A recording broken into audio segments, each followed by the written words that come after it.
Hi, I'm Anya, and today I am chatting through the books which I read in the month of September. With the return to uni was a very busy month for me. Not only was it the return to uni, it was the beginning of my fourth and final year, which I knew from way ahead that it was going to be a load of work, and that paired on top of all the stuff that's being, basically the difficulties that are being caused in education through lockdown and the fact that we're literally living through a global pandemic meant that I had a very busy month and sadly only managed to read 3 books. The 3 books is obviously a lot less than I would ideally read.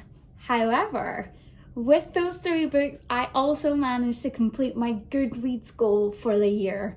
I had set myself the goal of reading 45 books. I wanted to go for something that was still relatively challenging, I suppose, but nothing that would be unattainable in any way for me. So I'm very happy to say that I have now finished those 45 books, reaching my goal. So I guess that stress, not that it was stressful, but that kind of challenging aspect of it is out the way for me, and I can be proud of that and happy with it and just continue reading as much as I can, but with the knowledge that that's done. It's always a really exciting thing seeing yourself get closer and closer to that Goodreads goal.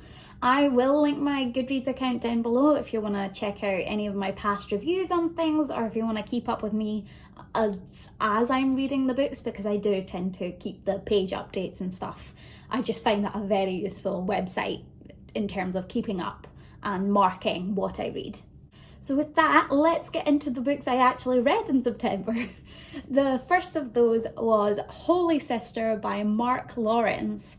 So I've had the other 2, I think, already in my wrap up, so it's been a thing that I've been reading these, you guys are aware of that. And this is the 3rd and final book of the Book of the Ancestor trilogy by Mark Lawrence, the first of those being Red Sister. In this trilogy, we follow the character of Nona Gray, who is essentially saved from the gallows and taken to a school of assassin nuns.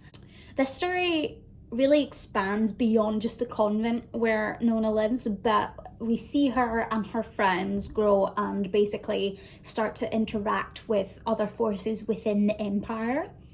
I adore this trilogy. Nona is one of my favourite characters that I've read in a long time. She's very dark and very ambitious, I suppose, in what she wants to prove to herself that she can do, but also so intensely complex.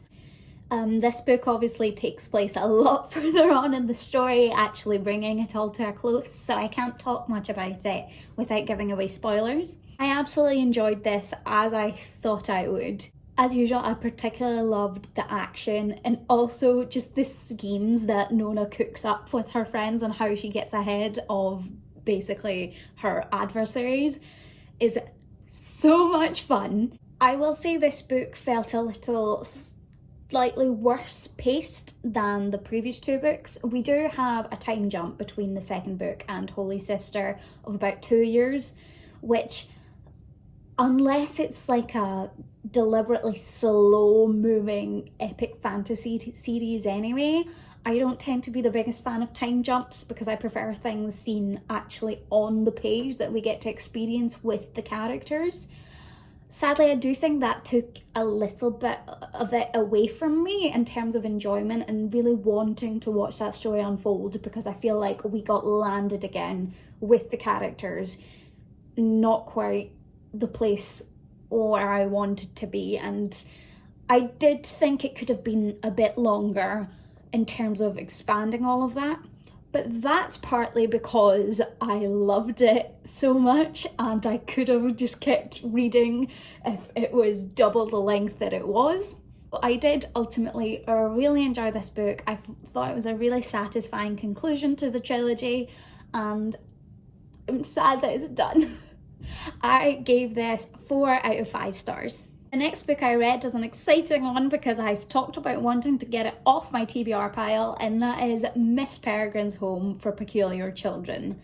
This book follows Jacob, who, after hearing many stories from his grandfather about these peculiar kids that he lived with, and basically chalking them up to his grandfather's delusion or trying to create some entertaining stories for a young boy, finds himself travelling to an island where he discovers that this home is real, and he interacts with these kids who essentially have like superpowers, or if not superpowers, then abnormal magical qualities to them. I have owned this book since 2014, so it's very satisfying to finally have it read. I really ended up enjoying this book. I thought the writing style that Ransom Riggs has really sold it from the beginning, but what made it particularly interesting is the pictures, such as is on the front cover, that really set a creepy tone throughout this, because at first it does read like these fairy tales that his grandfather is spinning for Jacob, and then the more you read and the more sinister it becomes, and particularly paired with these pictures, the more the tone changes and does take on a really eerie quality, which I thought was brilliantly done. I do think that all the characters themselves, which are the biggest part of this book and the selling point of it, could have just been a little bit better developed. I don't know whether it was something about me or something about the book, but I just had trouble ultimately connecting with them fully. So while the plot of this was quite interesting and it definitely had intriguing setup in terms of what this world contains, it just felt slightly flat for me in terms of having myself more involved with the fates of these characters. That being said, I did really enjoy this book and I ended up giving it 3 out of 5 stars. The last book that I read this month ended up being a very, very pleasant surprise, and that is The Hungry Tide by Amitav Ghosh. The reason this was such a pleasant surprise is, as you can see from all the annotations, this is actually a book that I read for class. So I was just kind of going into it with a critical eye and looking to read it for the sake of class. It's not something that I would normally pick up.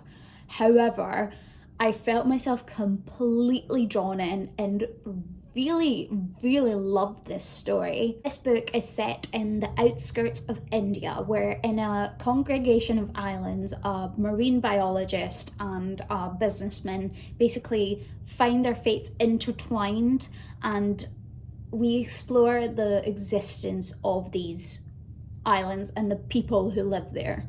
This book is ultimately about how the characters' relationships intertwine, about how their worlds come together, how they fit differently from what is at home, this life in the city versus living basically what is always described as the middle of nowhere. There's really interesting and thought-provoking subjects of science and politics all the way throughout this, and what does it mean to be at home? Where is home? What makes you from somewhere? How does your education as well as your worldview define you?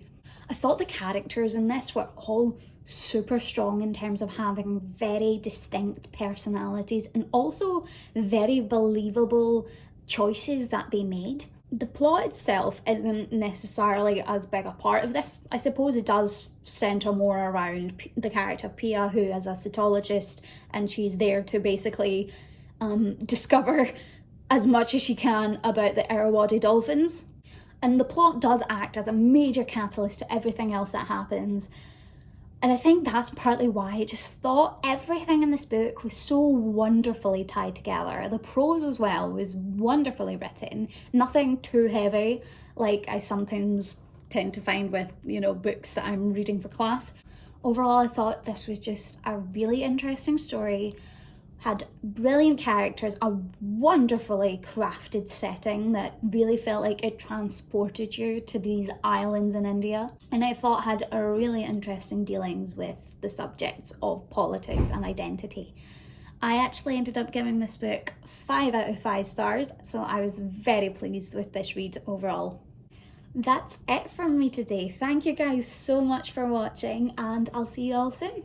Bye!